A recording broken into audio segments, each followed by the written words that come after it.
Hello everyone, here I am going to discuss about the anatomy of urinary bladder. Urinary bladder, it is a hollow muscular membranous structure. It is a sac-like part which acts as a reservoir for the urine. It is the most anterior element of the pelvic viscera. Urine enters the bladder via ureters and exits via the urethra. So the anatomical location of the urinary bladder when empty, the adult urinary bladder is located in the lesser pelvis, lying partially superior to and partially posterior to the pubic bones. As the bladder fills, it enters into the greater pelvis. In some individuals, the full bladder may ascend to the level of the umbilicus.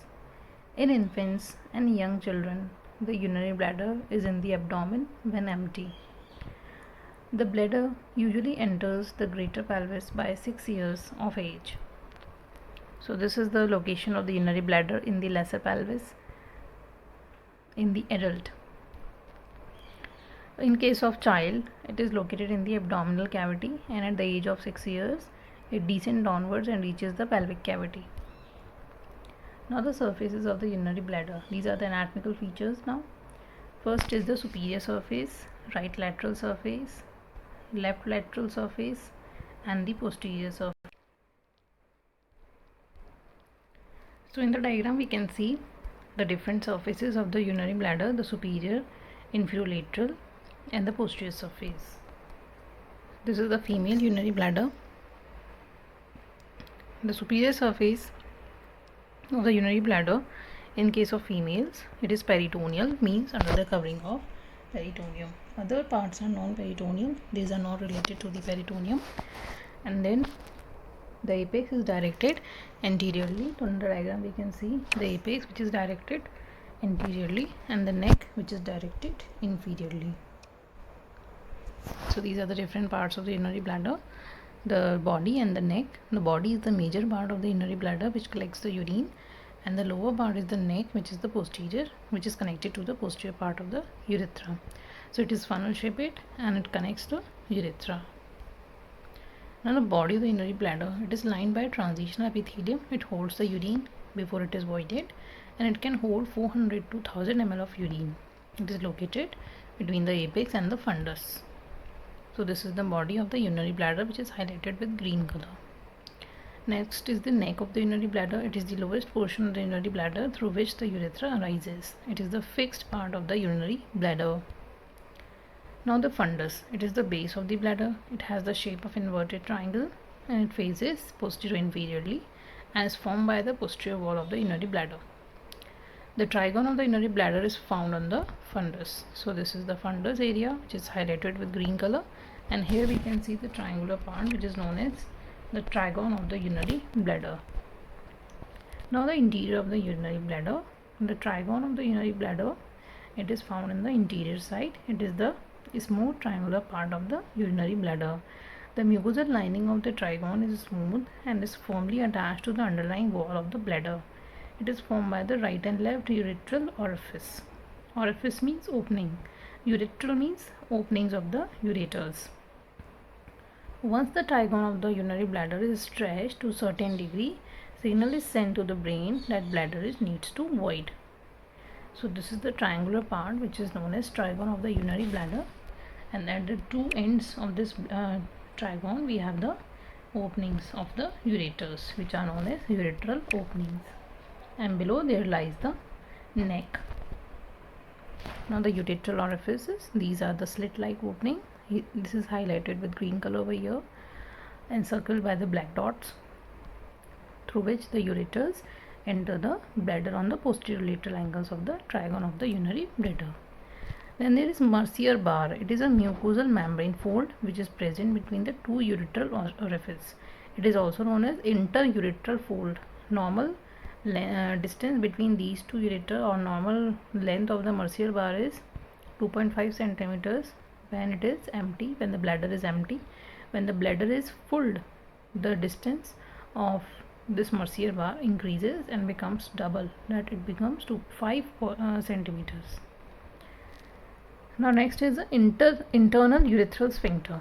It is comprised of the smooth muscles that is located at the junction of the urethra and the urinary bladder. It is innervated by S2, S3, S4 spinal nerves of the sacral plexus. Its function is to constrict the internal urethra, preventing the urine leakage, and also prevents the retrograde ejaculation or ejaculatory reflex of the semen into the bladder. So in the diagram we can highlight it. The internal urethral sphincter, it is made up of smooth muscle fibers surrounding the neck of the bladder through urethra, and it is involuntary control. This is the external urethral sphincter. It is made up of skeletal muscle fiber, that is why it is under our voluntary control, and it is made up of the skeletal muscles which are surrounding the opening of the urethra below the prostate. So this is the internal urethral sphincter. It constricts the internal urethra and prevents the reflux of semen into the urinary bladder. Next is the detrusor muscle. It is also known as muscularis propria. It is the smooth muscle which found around the wall of the bladder. Means the bladder is comprised of this muscle. This is smooth muscle, and it is arranged in two layers, that is inner and outer longitudinal and middle circular layer. And this muscle is relaxing during accumulation of the urine in the bladder and contracts during the urination to void and empty the bladder. So here we can see the detrusor muscle highlighted with green color. Now the ligaments, that is the supports of the urinary bladder. The ligaments are divided into two types, true and false. True ligaments are thickened pelvic fascia. These are lateral true ligaments. These are attached from the sides of the urinary bladder to the lateral pelvic wall, that is why they are named as lateral ligament. Then posterior true ligament, these are attached from the lateral borders of the base of the bladder to the lateral pelvic wall. These are posterior true ligaments. Then medial and lateral puboprostatic ligament. So here we can see the medial and lateral puboprostatic ligaments which are attached from the body of pubis to the prostate. Then in the midline we have median umbilical ligament, which is formed by the urachus. Urachus is the remnant embryological laminate. So this is attaching the apex of the urinary bladder to the umbilicus. This is the median umbilical ligament. So in the male pelvis sagittal section we can see the location of the urinary bladder just in front of the rectum and the anal canal. So it is the anterior most part of the pelvic cavity. This is the female pelvis. Here we can see the location of urinary bladder in front of the uterus. Now the arterial supply of the urinary bladder. It is supplied by the branches of internal iliac artery, that is the superior vesical arteries which supply the urinary bladder. In males the inferior vesical artery is also there to supply the urinary bladder, but in case of females the inferior vesical artery is replaced by the vaginal arteries. In addition to it, we have obturator and inferior gluteal arteries are also to supply the urinary bladder. So this is the arterial supply of the urinary bladder. In this diagram we can see the urinary bladder, the anterior most part in the pelvic cavity. It is supplied by the branches of the internal iliac artery. So in this diagram the internal iliac artery is where this is the common iliac, and this is the internal iliac, this is external iliac. So these are the different branches of the internal iliac supplying to your urinary bladder. Then the venous drainage. The veins draining the bladder correspond to the arteries and they form a venous plexus which drains into the internal iliac group of internal iliac veins. Next is the innervation of the urinary bladder. It is supplied by the pelvic nerve, which is the nerve of emptying. It causes the contraction of the urinary bladder, that is the contraction of the detrusor muscle. Other is the pudendal nerve. It is the nerve of voluntary control.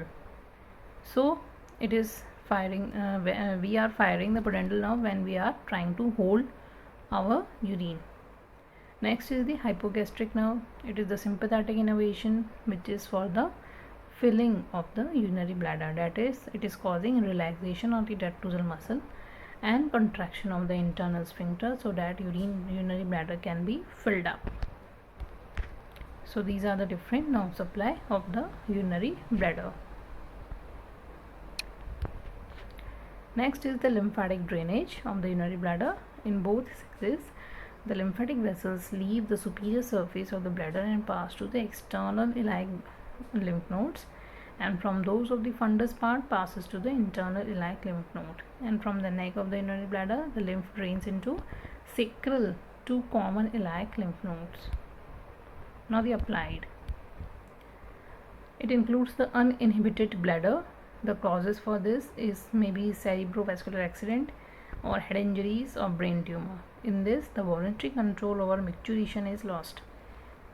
Micturition means urination. When we passes the urine out, this is known as micturition. Second is the reflex bladder. In this, there is injury to the complete transection of the spinal cord below or above the sacral segments. In this, there is voluntary inhibition and initiation of the micturition are lost. The bladder empties reflexly every 1 to 4 hours. Next is the incontinence of urine. The term incontinence is used to describe the normal ability of a person to store urine and feces temporarily, with conscious control over the time and place of micturition and defecation. Incontinence means there is involuntary or inappropriate passing of the urine or feces or both that can be impact on social functioning or hygiene.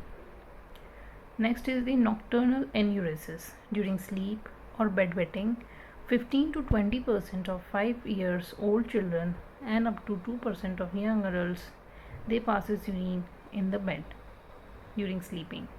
This is known as nocturnal enuresis. It can be of two types, primary or secondary.